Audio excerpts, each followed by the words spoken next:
దేవునికి స్తోత్రం అండి. ఒక చిన్న వాక్యం మనం ఈరోజు డిస్కస్ చేసుకుందాము. ఏంటంటే ఈరోజు వాక్యము పరిశుద్ధాత్మను దుఃఖపరిచే 4 విషయాలు. పరిశుద్ధాత్మను దుఃఖపరిచే 4 విషయాలు. పరిశుద్ధాత్మ దేవుడు మన జీవితంలో చాలా ప్రాముఖ్యమైనటువంటి పాత్రను పోషిస్తారండి. యేసుక్రీస్తు ప్రభువారు ఈ లోకం నుండి వెళ్ళుచున్నప్పుడు ఆయన మనకు ఒక మాటను చెప్పారు. అదేంటంటే, నేను వెళ్ళుచున్నందుకు మీరు బాధపడొద్దు, కానీ మీరు దుఃఖించొద్దు, కానీ నేను వెళ్ళిన పెదప పరిశుద్ధాత్మ దేవుడు ఆదరణకర్త నేను మీ వద్దకు పంపుతాను. ఆయన మీకు తండ్రి సంగతులే చెప్తాడు, కానీ మరి ఏది చెప్పడు అని ఆ ఆదరణకర్త కొరకు, ఆ పరిశుద్ధాత్మ యొక్క అభిషేకం కొరకు మీరు కనిపెట్టండి. మీరు యెరూషలేములోనే ఉండి కనిపెట్టండి, మీరు ప్రార్థించండి అని యేసుక్రీస్తు ప్రభువారు తన శిష్యులకు ఆరోహణమైనప్పుడు చెప్తారు. మరి ఆ తర్వాత ఆయన శిష్యులందరూ కలిసి ఒక మేడగదిలో కూర్చుని కొన్ని దినములు మట్టుకు ఏకాంతంగా వాళ్ళు ఉంటూ ఎడతెగక ప్రార్థించినప్పుడు పెంతెకోస్తు అనేటువంటి ఒక పండగ దినమున ఆ సమయంలో అనేకులు ఆ యెరూషలేముకు రకరకాల ప్రాంతాల నుండి, రకరకాల జాతుల వారు, భాషల వారు ఆ ప్రాంతానికి ఆ రోజు ఆ పెంతెకోస్తు అనేటువంటి ఆ పండుగ దినాన అక్కడ కూడుకోవడము అనేది వాళ్ళకి ఆనవాయితీ. సో అనేక మంది ఆ రోజు అక్కడికి వచ్చినప్పుడు అకస్మాత్తుగా ఒక బలమైన గాలి వారి పైన వీచినప్పుడు అంట, ఆ ఒక మేడగదిలో వాళ్ళు కూర్చుని అక్కడ ప్రార్థించే స్థలంలో వారి అందరికీ కూడా అగ్ని జ్వాలల వంటి నాలుకలు వాళ్ళందరికీ డివైడ్ అయ్యి వాళ్ళ మీద వాలినప్పుడు వారికి తెలియకుండానే కొన్ని అన్య భాషలు వాళ్ళు మాట్లాడుతూ ప్రభుని ఆ రోజు స్తుతించారు. అయితే ఇక్కడ వరకు బాగానే ఉందండి. ఇక ఆ తర్వాత ఏం జరిగిందంటే, వాళ్ళు ఎప్పుడైతే పరిశుద్ధాత్మను పొందుకున్నారో, పరిశుద్ధాత్మ యొక్క అభిషేకాన్ని వాళ్ళు అనుభవించారో, ఆ వెనువెంటనే పేతురు బయటికి వచ్చి అక్కడున్న ప్రజలందరికీ కూడా రకరకాల భాషల వాళ్ళు వచ్చారు. ఆ రకరకాల భాషల వాళ్ళకి ఆయన ఒక భాష మాట్లాడుతున్నాడు.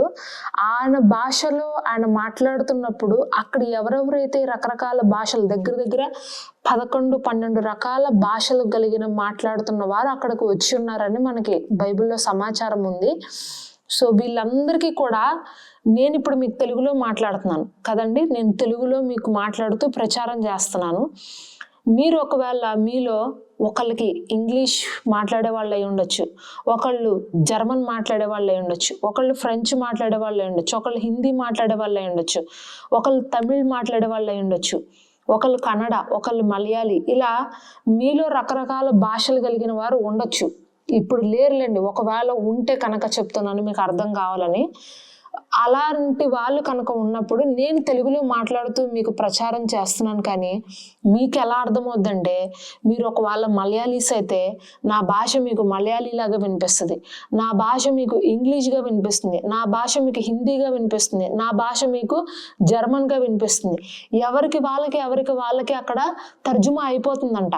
పేతురు ఒక భాష మాట్లాడుతున్నాడు, కానీ వచ్చిన వాళ్ళందరికీ వాళ్ళ భాషల్లో సువార్త వెళ్ళిపోతుంది.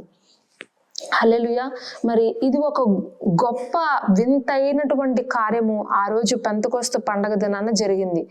ఆ దినమున ఒక్క దినమున ఆయన చెప్పినటువంటి ఒక చిన్న సువార్త ప్రకటన ద్వారా, ప్రచారము ద్వారా 3000 మంది ఆ దినమున వాళ్ళు అక్కడ రక్షించబడ్డారు. హల్లెలూయా. అది అంతా ఎలాగ జరిగింది అంటే, పరిశుద్ధాత్మ దేవుని యొక్క అభిషేకం వలన. పరిశుద్ధాత్మ దేవుడు ఎప్పుడైతే వాళ్ళ మీద వాలాడో, ఎప్పుడైతే వాళ్ళని నింపాడో, ఇక్కడ మీరు పాయింట్ అర్థం చేసుకోండి. పరిశుద్ధాత్మ దేవుడు నింపాడండి వాళ్ళని. ఆ నింపడము అనేది ఎప్పుడైతే జరుగుతుందో ఒక వ్యక్తి యొక్క జీవితం అనేది పూర్తిగా ట్రాన్స్ఫార్మ్ అయిపోతుంది, పూర్తిగా పరివర్తన చెందుతుంది. మనము పరిశుద్ధాత్మతో నింపబడిపోయిన తర్వాత మన మాట తీరు, మన యొక్క నడవడిక, మనము చేసేటువంటి ఆ క్రియలు, ఆ మాటలు, ప్రతిదీ కూడా పరిశుద్ధాత్మకు అనుగుణంగా మన లైఫ్ స్టైల్ అనేది ఉండిపోతుంది. హల్లెలూయా. మరి అప్పటి వరకు కూడా పేతురు అనేటువంటి వ్యక్తి ఎవరైతే ఉన్నారో ఒక పిరికివాడు, ఆయన అబద్ధాలు చెప్పేటువంటి వ్యక్తి, ఆయన మరి తను ఎంతో భయస్థుడు. నిజం చెప్పాలంటే మరి మనుషుల ఎదుటకు వచ్చి ధైర్యంగా మాట్లాడేటువంటి స్వభావం కలిగిన వాడు కాదు. నెక్స్ట్ ఇంకోటి ఏంటంటే మరి అతనికి అంత జ్ఞానం లేదు, అందరు ఎదురుకుండా మాట్లాడేటువంటి జ్ఞానము పేతురుకు లేదు. ఎందుకంటే ఆయన వృత్తిరీత్యా, ఆయన అనుభవరీత్యా ఆయన ఒక జాలరి, ఆయనకు అంత అనుభవం లేదు. మరి అనుభవం లేనటువంటి వ్యక్తి, ఆ మాట్లాడే జ్ఞానం లేనటువంటి వ్యక్తి, పిరికివాడైనటువంటి వ్యక్తి యేసుక్రీస్తు ప్రభు వారు సిలువ వేస్తున్నప్పుడు పారిపోయాడండి. మొట్టమొదట పారిపోయింది అతను పారిపోయాడు రోమా సైనికులు అందరూ వచ్చినప్పుడు. మరి ఆ సిలువ దగ్గర వరకు వెళ్దాము అని అనుకున్నా సరే మరి ఆ టైంలో ఒక చిన్న పిల్ల, 5 సంవత్సరాల పిల్ల దగ్గరకు కూడా ఆయన శిష్యులలో ఒకడవని నాకు తెలుసు అని చెప్పినా సరే ఆయన బొంకాడు. లేదు నాకు ఆయన ఎవరో తెలియదు అని ఒట్టు పెట్టుకోవడానికి కూడా ఆయన సిద్ధపడ్డాడు. అంటే ఆయన అలాంటి క్యారెక్టర్ ఉన్న వ్యక్తిని, అలాంటి మనస్తత్వం ఉన్న వ్యక్తి ఎలాగ అంతలాగా పరివర్తన చెందాడు, ఎలాగ అంతలాగా మరి ఆయన భాష మారింది, ఆయనకు జ్ఞానం వచ్చిందంటే ఆ పెంతెకొస్తు పండగ దినాన ఆ పరిశుద్ధాత్మ దేవుడు ఆయనని నింపుట వలన. హల్లెలూయా.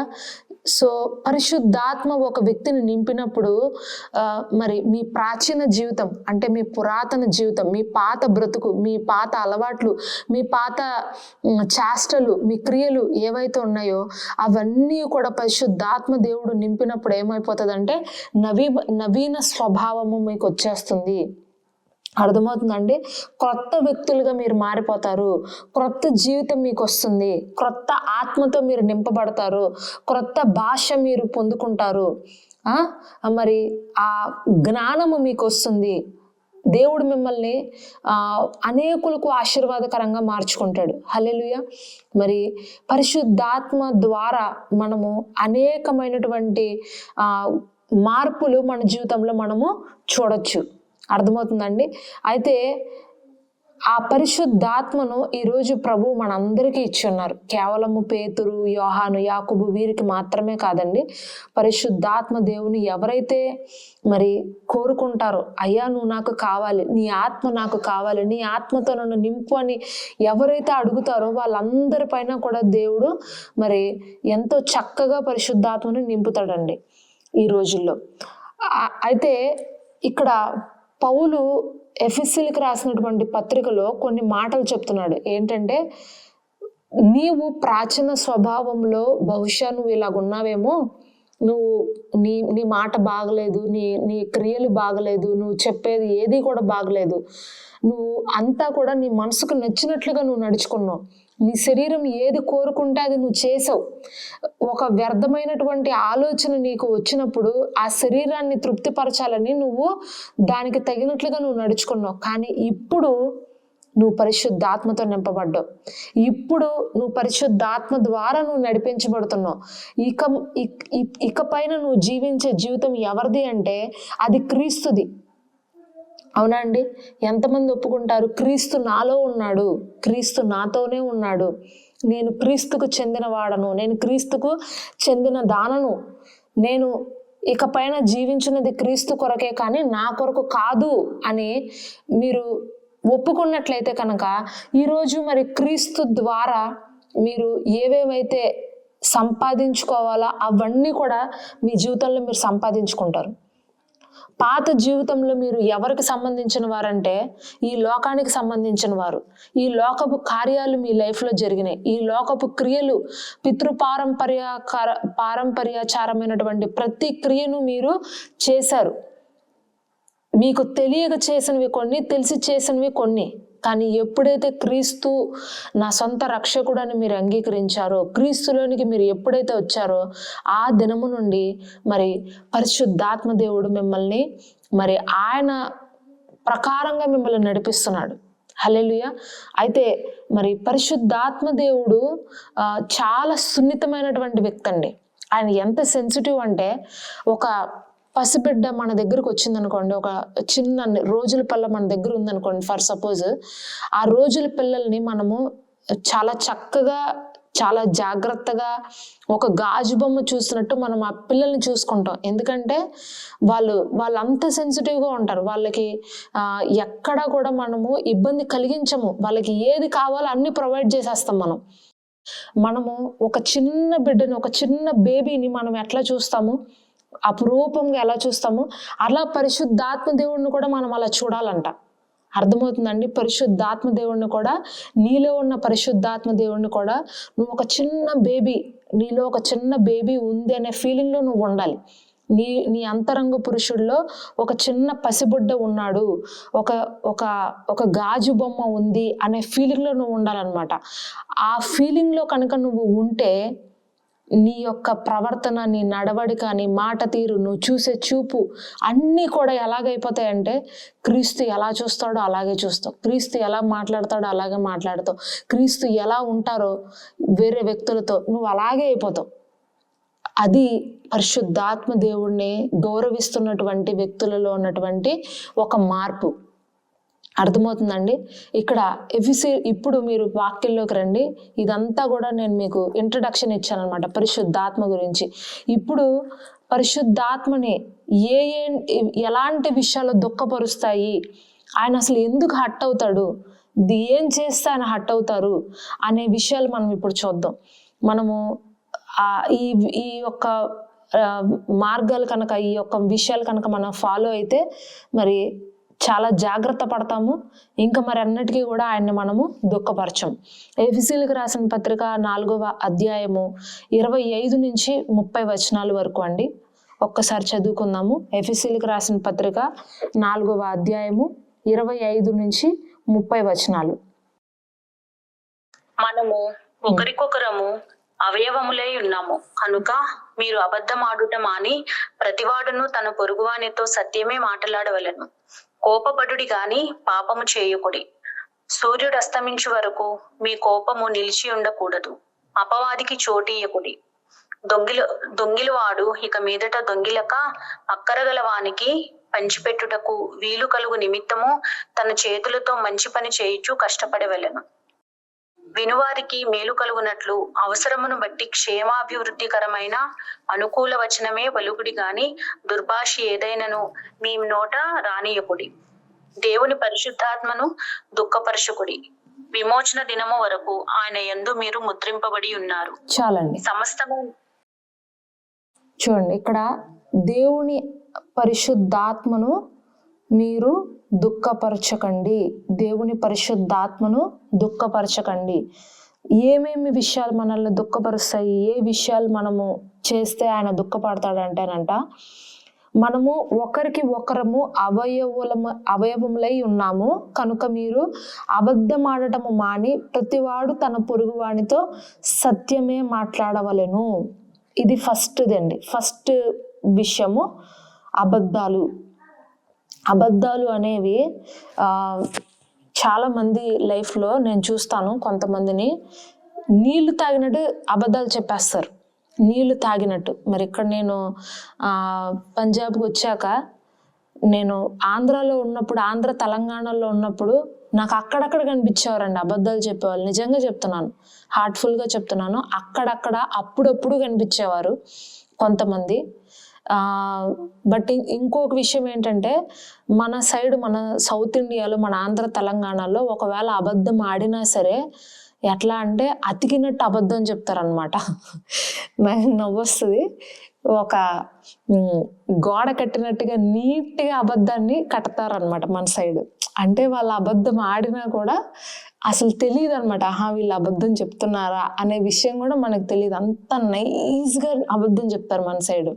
బాగా తెలివిగలవాడు, బాగా జ్ఞానం ఉన్నవాళ్ళు, బాగా మరి కొంచెము బుద్ధి జ్ఞానం కలిగిన వారు తప్పించి మిగిలిన వాళ్ళు ఎవరు, కొంచెం అమాయకంగా ఉండేవాళ్ళు ఎవ్వరు కూడా వాళ్ళు అబద్ధం ఆడుతున్నారు అన్న విషయమే తెలియదు. అంత నైస్గా ఉంటుంది అనమాట మన సైడ్. బట్ ఈ సైడ్, ఈ పంజాబీస్, నార్త్ ఇండియాస్ ఏంటంటే వీళ్ళు కొంచెము ట్రాన్స్పరెంట్గా ఉంటారు అనమాట. వీళ్ళు ఏం చేసినా సరే, అబద్ధం చెప్పినా, నిజం చెప్పినా, కోప్పడినా, మరి ఏది చేసినా సరే మొహం మీదే కొట్టినట్టు ఉంటుంది అనమాట. ఏదైనా సరే మొహం మీదే, అబద్ధమైనా సరే అది మనకు అర్థమైపోతుంది, ఎంత నీట్గా అబద్ధం ఆడుతున్నారు అని మనకి తెలిసిపోతుంది అన్నట్టు. వాళ్ళు ఆ అబద్ధం చెప్తున్నప్పుడు కూడా అసలు కొంచెం కూడా భయము, బాధ, దిగులు, అయ్యో వాళ్ళు ఏమన్నా అనుకుంటారు అది ఏం ఉండదండి. చక్కగా చెప్పేస్తారు అబద్ధం. ఇక్కడ నేను చాలా మందిని చూశాను ఇక్కడ పంజాబ్లో. ప్రతి వాళ్ళు అండి, ప్రతి ఒక్కరు ఇంకా వాళ్ళు వీళ్ళని, క్రైస్తవులు క్రైస్తవేతరులు ఏమీ లేదు ఇక సంబంధం. ఎవరి దగ్గరికి వెళ్ళండి నీట్గా చెప్పేస్తారు. ఇది ఉందా అని అడిగామనుకోండి, అది ఉన్నా సరే లేదు అని చెప్తారు. అది ఎదురుకుండానే మనకు కనిపిస్తుంది ఆ పర్టికులర్ వస్తువు. అయినా సరే మనం చూస్తున్నాం అన్న విషయము వాళ్ళకి తెలుసు, ఆ వస్తువు నా దగ్గర ఉందనే విషయము వాళ్ళకి తెలుసు. అయినా నేను ఇట్లా చెప్పకూడదు, వాళ్ళు ఏమన్నా అనుకుంటారేమో అని కూడా లేదండి. లేదు లేదు లేదు లేదని చెప్పేస్తారు, నీట్గా చెప్పేస్తారనమాట. సో అప్పుడు నాకు అనిపించింది, అమ్మ బాబోయ్ మన సైడ్ అయినా కొంచెం భయపడతాము, వీళ్ళు అసలుకి ఏ భయమే లేదు, వీళ్ళకి చక్కగా నీట్గా చెప్పేస్తున్నారు అబద్ధం, మనం చూస్తున్నాము మనకు అర్థమవుతుందని కూడా వీళ్ళకి తెలియదా అని అనుకుంటాను నేను. సో ఇక్కడ మనం తెలుసుకోవాల్సింది ఏంటంటే, అబద్ధం ఆడటము మాని ప్రతివాడు తన పొరుగువానికి సత్యమే చెప్పాలి, అబద్ధాలు చెప్పకూడదు. అబద్ధాలు చెబితే మనలో ఉన్నటువంటి పరిశుద్ధాత్మ దేవుడు దుఃఖపడతాడంట. ఆయన దుఃఖపడ్డాడు అనుకోండి, జరిగేటువంటి పరిణామం ఏంటో తెలుసా? ఆయన మీతో ఇక మాట్లాడడం మానేస్తాడు. ఇదేనండి, ఇది చాలా భయంకరమైనటువంటి ప్రమాదకరమైనటువంటి విషయం అన్నమాట, డేంజర్ అన్నమాట. పరిశుద్ధాత్మ దేవుడు మనతో మాట్లాడడం మానేశాడు అనుకోండి, ఇంకా మన లైఫ్లో మనము దేవుడి చిత్తమేంటో తెలుసుకోలేము. నెక్స్ట్ మనం ఏం చేయాలనుకుంటున్నాం మనకు అర్థం కాదు. తర్వాత దేవుని నడిపింపులు మనకు తెలియవు, వాక్యం మనకు అర్థం కాదు, ఏది అర్థం కాదనమాట. పరిశుద్ధాత్మ దేవుడు ఆయన మాట్లాడుతూ ఉంటే మన బ్రతుకు బాగుంటుంది. ఆయన మాట్లాడుతూ ఉంటే మనం ముందుకి కొనసాగుతాం మన ఆధ్యాత్మిక జీవితంలో. శారీరకంగా బలపడతాం, ఆత్మీయంగా బలపడతాం, మన చుట్టూ ఉన్న పరిసరాలు ఆశీర్వదించబడతాయి, మన ఉద్యోగాలు ఆశీర్వదించబడతాయి, మన వైవాహిక జీవితాలు ఆశీర్వదించబడతాయి. బట్ ఎప్పుడైతే పరిశుద్ధాత్మ దేవుడు మౌనంగా ఉండిపోతాడో మన జీవితంలో ప్రతి విషయము కూడా ఎక్కడికక్కడ ఆగిపోద్దండి. కాబట్టి పరిశుద్ధాత్మ దేవుడు మాత్రము మౌనంగా ఉండడం అనేది ఇది మంచి సూచన కాదు, ఇది మంచి సింబల్ కాదు. ఇక్కడ పౌలు అంటున్నాడు, నువ్వు సత్యమే చెప్పు, నీ మాట అవునంటే అవును, కాదంటే కాదు. వీటికి మించింది ఏంటి? అపవాది నుండి వచ్చిందంట. అబద్ధాలు చాలా మంది దేనికోసం చెప్తారంటే, ఒక వ్యక్తి నుండి తప్పించుకోవడానికి చెప్తారు, ఆ పరిస్థితిని ఎస్కేప్ అయిపోవడానికి చెప్తారు, ఆ ఒక మాటని తప్పించుకోవడానికి చెప్తారు. అబద్ధం ఏం చేస్తుందంటే మిమ్మల్ని ఒక బంధకంలో పెట్టేస్తుంది అనమాట. ఒక జైల్లో ఉన్నట్టు మీరు ఉంటారు కొంతకాలం వరకు. మీరు ఎప్పుడైతే నిజం మాట్లాడతారో, మీరు ఎప్పుడైతే సత్యం చెప్తారో, సత్యం ఏం చేస్తుందంటే మిమ్మల్ని స్వతంత్రులుగా చేస్తుంది, సత్యం మీకు స్వేచ్ఛనిస్తుంది. ఎవ్వరికి కూడా భయపడొద్దండి, దయచేసి ఎవ్వరికి కూడా భయపడొద్దు.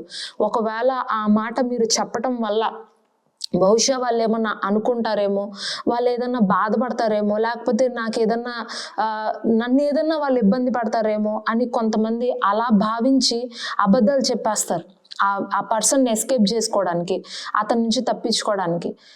ఏం కాదండి, మీరు నిజం చెప్తున్నప్పుడు, మీరు సత్యం మాట్లాడుతున్నప్పుడు ఎవ్వరూ మీకు ఎలాంటి హాని చేయలేరు, ఏదియు మీకు ఎంత మాత్రము హాని చెయ్యనేరదు అని దేవుని వాక్యం సెలవిస్తుంది. మహా అయితే 4 తిట్లు పడతాయి, పడండి.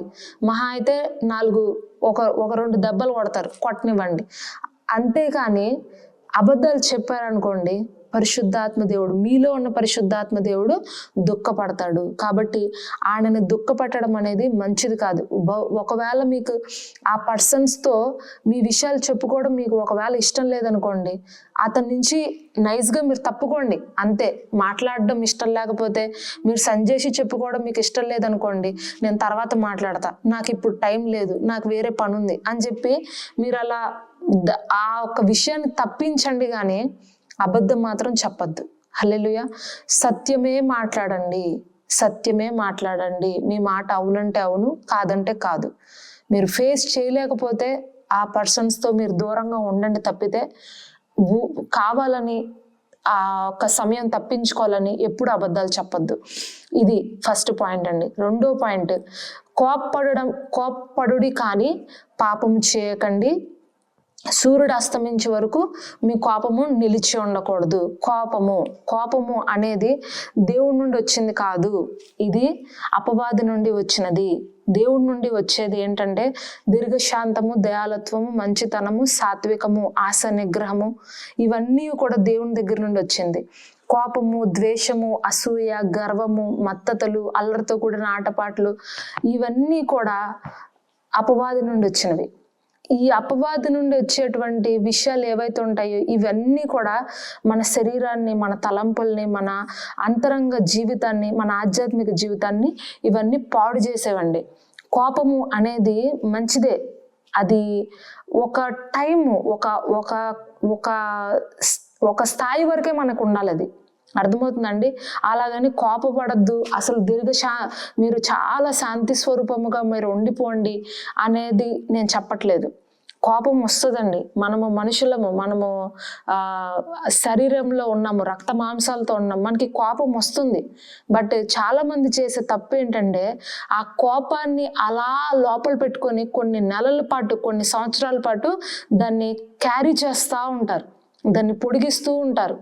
అది ఎప్పుడైతే మీరు పొడిగిస్తారో, దాన్ని క్యారీ చేస్తారో లోపల పెట్టుకొని, అది ఏమవుతుందంటే కొద్ది రోజులకి ద్వేషము, పగ, అసూయ, మరి అది చివరికి కొన్ని రకములైనటువంటి మరి దేవునికి వ్యతిరేకమైనటువంటి కార్యాలు చేసేదిగా మిమ్మల్ని ప్రేరేపిస్తుంది. అవునా అండి? కయీను, హేబేలు విషయంలో మీరు చూసినట్లయితే హేబేలు మంచి అర్పణ అర్పించాడు, కయీను దేవుడికి నచ్చని అర్పణ అర్పించినప్పుడు దేవుడు హేబేలుని అంగీకరించాడు, కయీను అంగీకరించలేదని ఆయనకి కోపం వచ్చింది.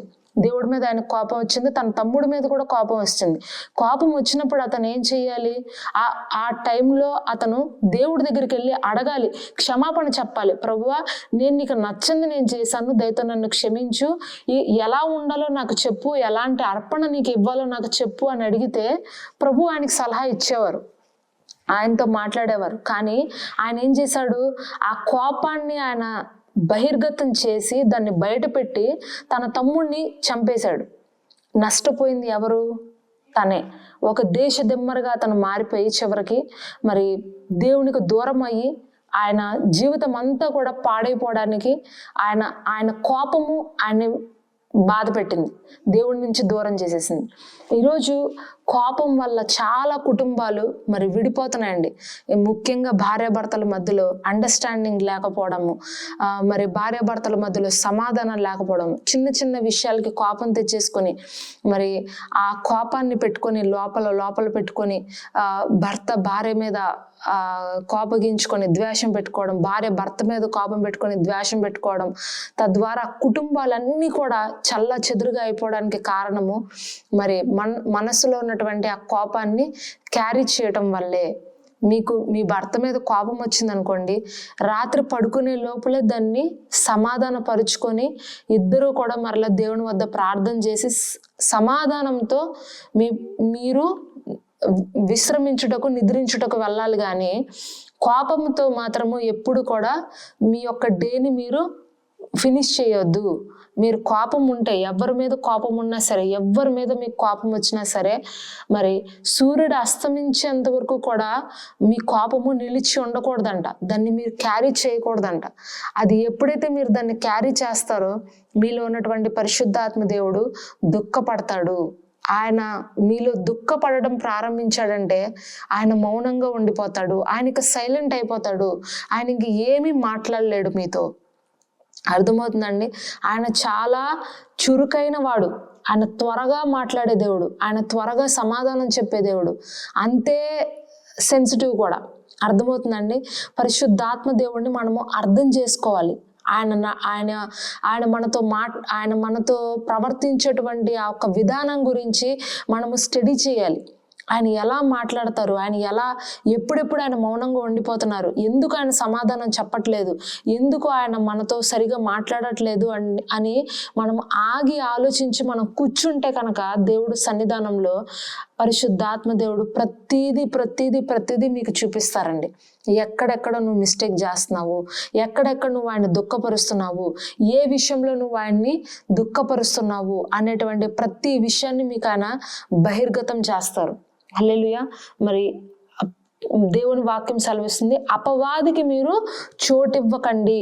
మీరు ఎప్పుడైతే కోపముతో మరి పడక మీదకి వెళ్తారో అప్పుడు అపవాది మీ మధ్యలోకి దూరిపోతాడండి. మీకు మీ భర్తకు మధ్యలో, మీకు మీ పిల్లలకి మధ్యలో, మీకు మరి మీ యొక్క ఆత్మీయులు విశ్వాసుల మధ్యలో ఎప్పుడైతే మీరు ఆ కోపాన్ని పెట్టుకునే మీరు పడక మీదకి వెళ్తారో అపవాది మీ మధ్యలోకి వచ్చి ఇంకొన్ని చెప్తాడు మీతో. ఈ మాటను, ఆ మాటను, అది చెప్పు, ఇది చెప్పు, ఇలా చెయ్యి, అలా చెయ్యి అని చెప్పి మీకు రకరకాల ఐడియాస్ ఇస్తుంటాడు. ఎంతమందికి అనుభవం ఉందో నాకు తెలియదు, కానీ నాకైతే కొన్నిసార్లు అయిందండి. అలా కోపం పెట్టుకుని అలా పడక మీదకి వెళ్ళినప్పుడు ఎన్నోసార్లు మరి అపవాది వచ్చి పిచ్చి ఆలోచనలు, పిచ్చి మరి మాటలు మరి మనసులోకి వచ్చి చెప్పడము అనేది నేను విన్నాను. అప్పుడు పరిశుద్ధాత్మ దేవుడు నాతో మాట్లాడిన మాట ఏంటంటే, ఇలాంటివి నువ్వు చేయకూడదు, నువ్వు సమాధానంగా ఉండాలి, ఇలాంటివి పనులు మనకి తగదు, నువ్వు శారీరకంగా ఇక పైన ఆలోచించద్దు, ఆత్మీయంగా నువ్వు ఆలోచించు, అంతరంగ పురుషుడు నువ్వు వర్ధిల్లింపచేయి అని పరిశుద్ధాత్మ దేవుడు తిరిగి మరలా నాతో మాట్లాడినప్పుడు వెంటనే మరి సమాధాన పడడము, వెంటనే మరలా ఆ ఒక్క కోపాన్ని తొలగించి వేసి మరి అక్కడ దేవుని యొక్క ప్రార్థనతో మరి దేవుని స్తుతిస్తూ, ప్రభువుని స్తుతిస్తూ తిరిగి మరలా ఎన్విరాన్మెంట్ అంతా కూడా తిరిగి మరలా నార్మల్ చేయడానికి నేను చాలా ప్రయత్నిస్తానండి. హల్లెలూయా. ఒక్కసారి దేవుడు ప్రజెన్స్ మన ఇంట్లోంచి కనుక వెళ్ళిపోయింది అనుకోండి, అది తిరిగి తీసుకురావడానికి చాలా కష్టం. మన హృదయంలో నుండి వెళ్ళిపోయిన దేవుడి సన్నిధిని, మన ఇంట్లోంచి దేవుడి సన్నిధి వెళ్ళిపోయినా మీరు ఎంత 20 రోజులు ప్రార్థన చేయండి, 40 రోజులు ఉపవాసం ఉండి ప్రార్థన చేయండి, మరలా మీరు ఆ ఒక్క సన్నిధి, వెళ్ళిపోయిన సన్నిధిని మళ్ళా వెనక్కి తీసుకురావాలంటే చాలా కష్టపడాల్సి వస్తుందండి. ప్రార్థన చేయాలి, ఎంతో మరి ఆ ప్రార్థనలో శ్రమించి మరి మళ్ళా కన్నీరు కార్చి మరలా ప్రభువుతో సమాధానపడి, మనుషులతో సమాధాన పడినప్పుడు మరలా పరిశుద్ధాత్మ దేవుడు మన మధ్యలోకి వస్తాడు. కానీ చాలా టైం టేకన్ ఎక్కువ ఉంటుంది ఆ సమయంలో. కాబట్టి ఆత్మను మనము దుఃఖపరుస్తున్నప్పుడు ఆ సన్నిధిని అనేది మనం కోల్పోతుంటాము. దేవుని యొక్క ప్రజెన్స్ని మనము దూరం చేసుకున్న వాళ్ళం అవుతాము. అర్థమవుతుందండి. అపవాది కనుక చోటిచ్చామంటే, మనము సాతానికి మనం చోటిచ్చామంటే వాడు ఎక్కడ లేనివన్నీ మీకు చెప్తాడు. వాడి మాటలు మీరు విన్నారంటే కనుక మీరు దేవునిలో ఎదగలేరు. అర్థమవుతుందండి. కోపం పడడు కానీ పాపం చెయ్యొద్దు. కోపము ఉండాలి. మీ పిల్లల మీద మీకు కోపం ఉండొచ్చు, మీ భర్త మీద కోపం ఉండొచ్చు, మీ అత్తమామల మీద మీకు కోపం ఉండొచ్చు, మీ అల్లుడు కోడల మీద మీకు కోపం ఉండొచ్చు, తప్పు చేశారనే బాధ మీకు ఉండొచ్చు. బట్ దాన్ని మీరు క్యారీ చేయకూడదు. దాన్ని హృదయంలో పెట్టుకొని అలాగే కనుక పెట్టుకున్నారనుకోండి, లోపల కుళ్ళిపోయి అది కొంతమంది బయట పెట్టేస్తారు, కొంతమంది పట్టకుండా లోపలే కుళ్ళుకుంటారు, బయట పట్టలేని వాళ్ళు. అది ఏమవుతుందంటే మీకు, మీ శరీరానికి అది హాని కలిగిస్తుంది, ఆ కోపము, ఆ ద్వేషము. అలాగే పక్కనున్న మీ యొక్క అల్లుళ్ళకి కావచ్చు, మీ కోడళ్ళకి కావచ్చు, మీ పిల్లలకు కావచ్చు, మీ భర్తకు కావచ్చు, భార్యకు కావచ్చు, అది శాపాన్ని తీసుకొస్తుంది. అది ఒక శాపముగా వాళ్ళపైన ఒక కర్స్ని మీరు మీ యొక్క కోపము ద్వారా వాళ్ళపైన రిలీజ్ చేస్తారు. అది మంచిది కాదు. అపవాది అక్కడ దూరిపోతాడు వాళ్ళ లైఫ్లో. కాబట్టి ఎవరిపైన కోపం పెట్టుకోవద్దు. ఒకవేళ ఉన్నా దాన్ని మీరు దేవుని దగ్గర చెప్పి సమాధానపడి వదిలేసేయండి. ఒకవేళ ఆ వ్యక్తులు మారకపోతుండే, మీరు ఎంత చెప్పినా వినకపోతుండే, వదిలేయండి అంతే. దేవుని చేతులకు అప్పగించండి, ప్రభువే చూసుకుంటారు. అంతేకాని వాళ్ళ మీద మీరు కోపం పెట్టుకొని మీ ఆధ్యాత్మిక జీవితాన్ని మీరు పాడు చేసుకోవద్దు. నెక్స్ట్ 3వ పాయింట్, దొంగిలించకూడదు. ఇక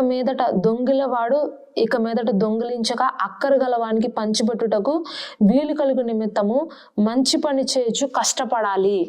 చూడండి, దేవునికి ఇవ్వవలసింది దేవునికి ఇచ్చేయాలి, మనుషులకి ఇవ్వాల్సింది మనుషులకి ఇచ్చేయాలి. మనము ఎప్పుడూ కూడా ఎవరి దగ్గరను మరి మనము అచ్చి ఉండకూడదు, అప్పులు ఉండకూడదు. మనము ఎక్కడ ఏది ఎవరికి ఇవ్వాలో, మీ బాధ్యత ఎక్కడ ఏది మీరు చెయ్యాలో అది మీరు నమ్మకంగా దేవుని దగ్గర మీరు చెయ్యాలి. దొంగిలించడము అనేది ఏంటంటే మీరేదో దొంగతనం చేశారని కాదండి దాని అర్థం. మీరు దేవునికి ఇవ్వవలసినటువంటి దశంభాగాలు కావచ్చు, కృతజ్ఞతార్పణలు కావచ్చు, మరి దేవుడు మీకు ఏదైనా ప్రేరేపిస్తుంటే అది మీరు ఇవ్వవలసింది ఏదైతే ఉందో అది మీరు ఎప్పుడైతే ఇవ్వలేదనుకోండి అప్పుడు మీరు దొంగతనం చేసినట్లు. అలాగే మనుషులకి కూడా కొన్ని మనం ఇవ్వాల్సి వస్తుంది. మీ పిల్లలు అవ్వచ్చు, మీ బంధువులు అవ్వచ్చు, మీ ఆప్తులు కావచ్చు, ఎవరైనా కావచ్చు, వాళ్ళకి ఏదైనా డబ్బు ఇవ్వవలసిన అవసరం ఉంటే, మీ యొక్క రెస్పాన్సిబిలిటీస్ అక్కడ చేయాల్సిన అవసరం ఉంటే అది మీరు చెయ్యాలి. అది మీ బాధ్యత, దేవుడు మీకు ఇచ్చినటువంటి బాధ్యత. అది కనుక మీరు ఇవ్వకుండా మీరు మర్చిపోయారు అనుకోండి, చేయకుండా ఇంకా వాళ్ళ దగ్గర నుండి ఆశిస్తూ ఇంకా వాళ్ళ నుండి ఏదో మీరు ఎక్స్పెక్ట్ చేస్తుంటే కనుక ప్రభు చెప్తున్నారు ఇది నీకు తగదు, దీని ద్వారా మరి నువ్వు ఆత్మను దుఃఖపరుస్తున్నావు అని ప్రభు చెప్తున్నారు ఇక్కడ. పరిశుద్ధాత్మ దేవుడు, నీ బాధ్యత నువ్వు చేయకపోతే నువ్వు దొంగతనం చేసినట్లే, నువ్వు దొంగిలించినట్లే. దేవుని వద్ద నుండి, మనుషుల వద్ద నుండి నువ్వు మంచి పని చేస్తూ ఇతరులకు పంచిపెట్టే విధంగా నువ్వు మంచి పనులు చేస్తూ నువ్వు కష్టపడాలి. నీవు కష్టపడి నీ డబ్బుని నువ్వు సంపాదించి మంచి పనుల నిమిత్తము దాన్ని నువ్వు ఖర్చు పెట్టాలి. అంతేకాని కొంతమంది ఉంటారండి స్వార్థంగా, ఇది నేనే తినాలి, ఇది నేనే అనుభవించాలి, ఇది నాకే, ఇది నాది అని కొంతమంది స్వార్థంగా డబ్బుని మూటలు కట్టుకుంటారు. వాళ్ళు దొంగలండి. అలా ఉండొద్దు అని ప్రభు చెప్తున్నాడు. అలా ఉండటం వల్ల ఏమవుతుందంటే నువ్వు దొంగతనం చేసినట్లు అర్థము. ప్రభు చెప్తున్నారు, నువ్వు ఏది ఎక్కడ ఎవరికి ఇవ్వాలో యేసుక్రీస్తు ప్రభు వారు అంటారు, మరి దేవునికి ఇచ్చే మనుషులకి సుంకం పన్ను చెల్లించవలసినవి ఇచ్చేసి, ఎవరిది వాళ్ళకి ఇచ్చేసి, ఎక్కడా నువ్వు దాచుకోవద్దు. ట్యాక్స్ కలెక్టర్స్ వస్తారు, మాకు డబ్బు ఇవ్వు అని అడుగుతారు అని యేసుక్రీస్తు ప్రభు వారిని అడిగినప్పుడు ఒక చేప నోట్లోంచి తీసి ఆ షెకేలుని తీసి ఇచ్చేస్తాడు. ఎవరిది వాళ్ళకి ఇచ్చేసే, నువ్వు ఎవరిది పెట్టుకోద్ది. లోకపు అధికారులు నీ దగ్గరికి వచ్చి అడిగితే వాళ్ళకి ఇచ్చే నమ్మకంగా, ఎవరిది వాళ్ళకి ఇవ్వు. అప్పుడు నువ్వు నీ డబ్బు విషయంలో, నీ యొక్క ఆదాయం విషయంలో, నీ ధనము విషయంలో నువ్వు నమ్మకస్తురాలుగా ఉన్నట్టు మంచి పని చేస్తూ నువ్వు కష్టపడి పని చెయ్యి. నీ చేతుల కష్టార్జితాన్ని నువ్వు తిను. ఎవరి మీదను నువ్వు ఆధారపడద్దు. వాళ్ళేదో చేయాలి, వీళ్ళేదో చేయాలని ఎక్స్పెక్ట్ చేయొద్దు. నీకు సామర్థ్యం ఉన్నంత వరకు, నీకు బలం ఉన్నంత వరకు నువ్వు కష్టపడి సంపాదించి నీకు వచ్చిన దాంట్లో నువ్వు తృప్తిగా జీవించు. అప్పుడు నువ్వు అన్ని విషయాల్లోనూ వర్ధిల్లుతావు. అలా కాదని నీకున్న దానిని నువ్వు బిగబట్టి కంజ్యూస్ లాగా చేసి దాన్ని నువ్వు కనుక ఉంచేసుకుంటే నువ్వు ఆత్మని దుఃఖపరిచిన వాడు అయిపోతావు. ఆత్మని దుఃఖపరిచిన దాన్ని అయిపోతావు. అప్పుడు దేవుని సన్నిధి నువ్వు అనుభవించలేవు. హల్లెలూయా. మరి ఇది 3వ పాయింట్ అండి. 4వ పాయింట్, వినువారికి మేలు కలుగునట్లు అవసరాన్ని బట్టి క్షేమాభివృద్ధికరమైన అనుకూలమైన వచనాలే పలకండి, కానీ దుర్భాష ఏదియు మీ నోట రానివ్వద్దు. ఇది 4వ పాయింట్ అండి. దుర్భాషలు, బూతులు, పోకిరి మాటలు, శాపకరమైనటువంటి మాటలు ఇవన్నీ కూడా ఆత్మ నింపుదల కలిగిన వారికి తగవు. ఒక్కొక్కసారి మనము తెలియకుండానే మరి మన పాత ఆదాము స్వభావం మనలో బయటకు వస్తుంది. కొంతమంది బూతులు ఎక్కువగా మాట్లాడుతుంటారు. మరి క్రైస్తవులు అని చెప్పుకున్నప్పటికీ కూడా ఇంకా వాళ్ళ నోట్లో ఆ బూతులు వచ్చేస్తాయి. ఆ పాత జీవితంలో మీరు ఏదైతే కంటిన్యూ చేస్తారో అది అలా నోటికి అలవాటుగా కొన్ని మాటలు వచ్చేస్తాయి. ఆ అలవాటుగా వచ్చే మాటలు కూడా కొంతమంది అనుకుంటారు ఇది ఏముందులే అని కొట్టిపారేస్తారు. కాదండి, ప్రతి మాట కూడా అది నీ పిల్లలు నువ్వు చెప్పే ప్రతి మాట వింటుంటారు. అది వాళ్ళకి క్షేమాభివృద్ధిని ఇవ్వదు. నువ్వు చెప్పే ఆ బూతు మాట ఒక్కటైనా సరే అది వాళ్ళ లైఫ్ని అది మరి ఆ రకంగానే అయిపోయేలాగా చేస్తుందండి ఆ మాట. కొంతమంది అలవాటు పరంగా పిల్లల్ని కొంచెం ఎక్కిరించినట్టుగా మాట్లాడడం, పెద్దల్ని ఎక్కిరించినట్టుగా మాట్లాడడం చేస్తారు. అది వాళ్ళ అలవాటు. వాళ్ళకి తెలియకుండానే మరి మాట్లాడేస్తారు. మీరు ఎప్పుడైతే అలాంటి మాటలు మాట్లాడతారో, ఆ దుర్భాష ఏదైతే చెప్తారో, మరి మీ పిల్లల మీద కావచ్చు, మీ భార్య మీద కావచ్చు, మీ భర్త మీద కావచ్చు, మరి వాళ్ళని ఆ ఒక్క పర్టికులర్ ఒక వర్డ్తో వాళ్ళని మీరు చెప్తారో, అలాగే వాళ్ళు కొద్ది సంవత్సరాలకి వాళ్ళు అలాగే మారతారండి. కాబట్టి బీ కేర్ఫుల్. వాళ్ళని మీరు ఈ సృష్టి ఏదైతే దేవుడు సృష్టించాడో ప్రతిదీ కూడా దేవుడు మంచిది అని చెప్పాడంట. ఈ సృష్టిని సృష్టించినప్పుడు ఏ వ్యక్తి, ఏ ఒక్క జీవి, ఏ ఒక్క ప్రాణి ఎవ్వరూ కూడా చెడ్డగా దేవుడు చేయలేదు. ఎవరిని కూడా ఇన్కంప్లీట్గా అలా దేవుడు ఎవరిని చేయాల, అందరినీ కూడా ఇది మంచిది అని చేశాడు. ఇది మంచిది అని దేవుడు చేసి రూపించిన దానిని మనము చెడ్డది అని మనకు తగినట్లుగా మనము దాన్ని డిసైడ్ చేయకూడదు. మన నోట్లో నుండి దుర్భాషను మాట్లాడి దేవుడి సృష్టిని, దేవుడి యొక్క ఆ ఒక పోలికను మనము తక్కువ చేసి మాట్లాడకూడదు. మోషే మరి దుర్మార్గులారా అని చెప్పి మరి అక్కడ ఉన్నటువంటి ప్రజలందరినీ, ఇజ్రాయేలీలందరినీ కూడా ఆయన మాట్లాడతాడు. బండతో నువ్వు మాట్లాడు అంటే బండను కొట్టేస్తాడండి ఆయన కోపం వచ్చి. మరి అక్కడ ఉన్న వాళ్ళందరినీ కూడా ఆయన దూషిస్తాడు ఆ మాట చెప్పి. అప్పుడు దేవుడికి చాలా కోపం వచ్చేస్తుంది, చాలా బాధపడతాడు. నువ్వు నన్ను ఎంతో దుఃఖపరిచావు మోషే, కాబట్టి నువ్వు ఇక వాగ్దాన భూమిలోకి నువ్వు వెళ్ళలేవు అని చెప్పేస్తాడు. ఎంతో లాస్ట్లో కూడా ఆయన బతిమలాడతాడు, ప్లీజ్ నన్ను అక్కడికి తీసుకెళ్ళేసి నన్ను చంపేసే, నేను ఒక్కసారి చూస్తాను అని అడిగినా సరే దేవుడు ఒప్పుకోలేదండి. నువ్వు ఇక్కడే ఈ పిస్గా కొండ మీద నువ్వు నిలబడి నువ్వు అక్కడ చూడు, కానీ నువ్వు మాత్రము అక్కడికి వెళ్ళటానికి నీకు వీల్లేదు అని చెప్పేస్తాడు. మనం కొన్నిసార్లు మన నోటి మాటల వల్ల, మనము చెప్పేటువంటి ఆ దుర్భాషల వల్ల వాగ్దాన ఫలాన్ని మనం పొందుకోలేకపోతాం. దేవుడు ఇచ్చేటువంటి ఆశీర్వాదాన్ని మన కళ్ళతో మనం చూడకుండానే మనము మరి ఈ యొక్క భూమి మీద నుంచి అన్న వెళ్ళిపోవాల్సి వస్తుంది, లేదా మనం అది చూడకుండా అయినా మనము కొద్ది సంవత్సరాల వరకు ఉండిపోవాల్సి వస్తుంది. కాబట్టి ఈ సిచ్యువేషన్ అనేది మనము ఫేస్ చేయకుండా ఉండాలంటే మన మాటలు ఏదైతే ఉన్నాయో అవి క్షేమాభివృద్ధికరమైన మాటలే మనం చెప్పాలంటే. ఇతరుల్ని ఆశీర్వదించాలి, ఇతరుల్ని దీవించాలి, ఇతరుల పైన మనము మరి మంచి మాటలు మనం పలకాలి. అర్థమవుతుందండి? మంచిని పలకాలి, మంచిని కోరుకోవాలి, మంచి జరగాలని మనం ఆశించాలి. అది పరిశుద్ధాత్మ దేవుడు మనకి ఇచ్చినటువంటి ఒక పిలుపు, అది ఒక దర్శనము. ఈరోజు ప్రభు మీతో మాట్లాడుతున్నారు. నీలో ఉన్నటువంటి ఆత్మని నువ్వు ఎప్పుడైనా నువ్వు తెలియక లేదా తెలిసి నువ్వు దుఃఖపరిచినట్లయితే ఈరోజు ప్రభు చెప్తున్నారు, నువ్వు ఇవన్నీ కూడా సరిచేసుకుంటే, అబద్ధాలు చెప్పకుండా, కోపగించుకోకుండా, దుర్భాషలు మాట్లాడకుండా, దొంగిలించకుండా, నీవు అన్ని విషయాల్లో కనుక నువ్వు నమ్మకస్తులుగా ఉంటే, ఆయన ఆత్మని నువ్వు జాగ్రత్తగా కాపాడితే, నీకు దేవుడిచ్చినటువంటి ఆత్మని నువ్వు నీ యొక్క వాగ్దాన ఫలాన్ని పొందుకుంటావు. యెహోషువ కాలేబులాగా నువ్వు ఆ వాగ్దాన భూమిలోనికి ప్రవేశిస్తావు. మరి మోషే అంతమందిని తీసుకొచ్చి వాగ్దాన ఫలాన్ని చూడలేకపోయాడు, కానీ యెహోషువ కాలేబు మోషే కింద ఉండి నమ్మకస్తులుగా జీవించి దేవుడు ఎలా ఉండమన్నాడో అలా ఉండడం వల్ల మోషేకి దక్కనటువంటి ఆశీర్వాదాన్ని యెహోషువ కాలేబులు పొందుకున్నారు. ఈరోజు ప్రభు మీకు చెప్తున్నారు, బహుశా మీ వెనకటి తరాల వాళ్ళు చూడలేకపోయినటువంటి ఆ వాగ్దాన ఫలాలు, ఆశీర్వాదాలు ప్రభు ఈరోజు మీకు ఇస్తున్నారు. మీరు దీనిని పొందుకోవచ్చు, మీరు దీన్ని అనుభవించవచ్చు. ఆ వాగ్దాన ఫలము, ఆశీర్వాదం ఏదైతే ఉందో దాన్ని మీరు అనుభవించాలంటే పరిశుద్ధాత్మను మీలో దుఃఖపరచకండి.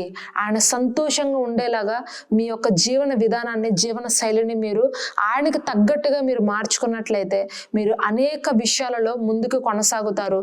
ఆత్మను పూర్తిగా మీ ఆత్మతో ప్రభువు మిమ్మల్ని పూర్తిగా నింపుతాడు. హల్లెలూయా! ఆయన పూర్తిగా మిమ్మల్ని నింపుతాడు. ఒక్కొక్క రోజు ఆయన అభిషేకము మీలో పెరిగిపోతూ ఉంటుందండి. మీరు ఎప్పుడైతే దేవుడికి నచ్చినట్లుగా మీ లైఫ్ స్టైల్ని మార్చుకుంటారో, ఆయనలాగా మీరు ప్రవర్తిస్తారో, రోజు ఆయన మీ అభిషేకాన్ని పెంచుతూ ఉంటాడు, మిమ్మల్ని ఆత్మలో బలపరుస్తూ ఉంటాడు. మీరు చేయాల్సిన పనులన్నీ చేయటకు కావాల్సినటువంటి జ్ఞానము, సామర్థ్యము, తెలివిని, మరి ఆ నడిపింపును ప్రభు మీకు ఇస్తారు. మీరు ఎప్పుడైతే ఈ ఈ అపవాది క్రియలు కనుక మీరు చేస్తూ ఉన్నారనుకోండి, లోకానుసారంగా మీరు నడిచారనుకోండి, అప్పుడు మీలో ఉన్నటువంటి అభిషేకం అనేది తగ్గిపోతూ ఉంటుంది రోజు రోజుకి. దేవుడు పిలిచిన పిలుపుని మీరు ఫుల్ఫిల్ చేయలేకపోతారు. మీరు దేవుని పిలిచిన పిలుపులు ముందుకు వెళ్ళాలంటే, మీకు పాటలు పాడే తలాంతుతో మిమ్మల్ని పిలిచుండొచ్చు ప్రభు, మీరు మరి వాక్యం చెప్పే తలాంతుతో మిమ్మల్ని పిలిచుండొచ్చు, ప్రార్థన చేసి కౌన్సిలింగ్ ఇచ్చే తలాంతు జ్ఞానము ప్రభు మీకు ఇచ్చుండొచ్చు, ఇతరులకు ఆర్థికంగా సహకారం చేసే ఆ అభిషేకము ఆ పిలుపు ప్రభు మీకు ఇచ్చుండొచ్చు. మీ పిలుపు ఏదైనా సరే, ఏ రకంగా దేవుడు మిమ్మల్ని పిలిచినా సరే, ఆ పిలుపులో మీరు ముందుకు వెళ్ళాలంటే మీరు ఆత్మ దేవుణ్ణి మీలో సంతోషపరచాలి. అదే మీ యొక్క మెయిన్ గోల్ అండి. ఈ రోజు నుంచి, దేవా నువ్వు నాలో దుఃఖపడకుండా నేను నిన్ను సంతోషపడతాను, నేను నిన్ను ఆనందింపజేస్తాను అని మరి ఈరోజు ఒక తీర్మానం చేసుకోండి. తప్పకుండా ప్రభు మిమ్మల్ని మరి ముందుకు తీసుకెళ్ళి మీ యొక్క పిలుపుని, మీ యొక్క అభిషేకాన్ని మీలో వృద్ధి చేసి మిమ్మల్ని అనేక రీతులుగా మరి రాబోయే రోజుల్లో మీ యొక్క కుటుంబ సభ్యుల మధ్యలో మిమ్మల్ని బహుబలంగా వాడుకుంటారు. అటు రీతిగా మిమ్మల్ని అందరినీ ప్రభు వాడుకోవాలని, మీరు ఆశీర్వాదకరంగా ఉండాలని మరి నేను కోరుకుంటున్నాను. మీరు ఆ రీతిగా దీవించబడుదురుగాక.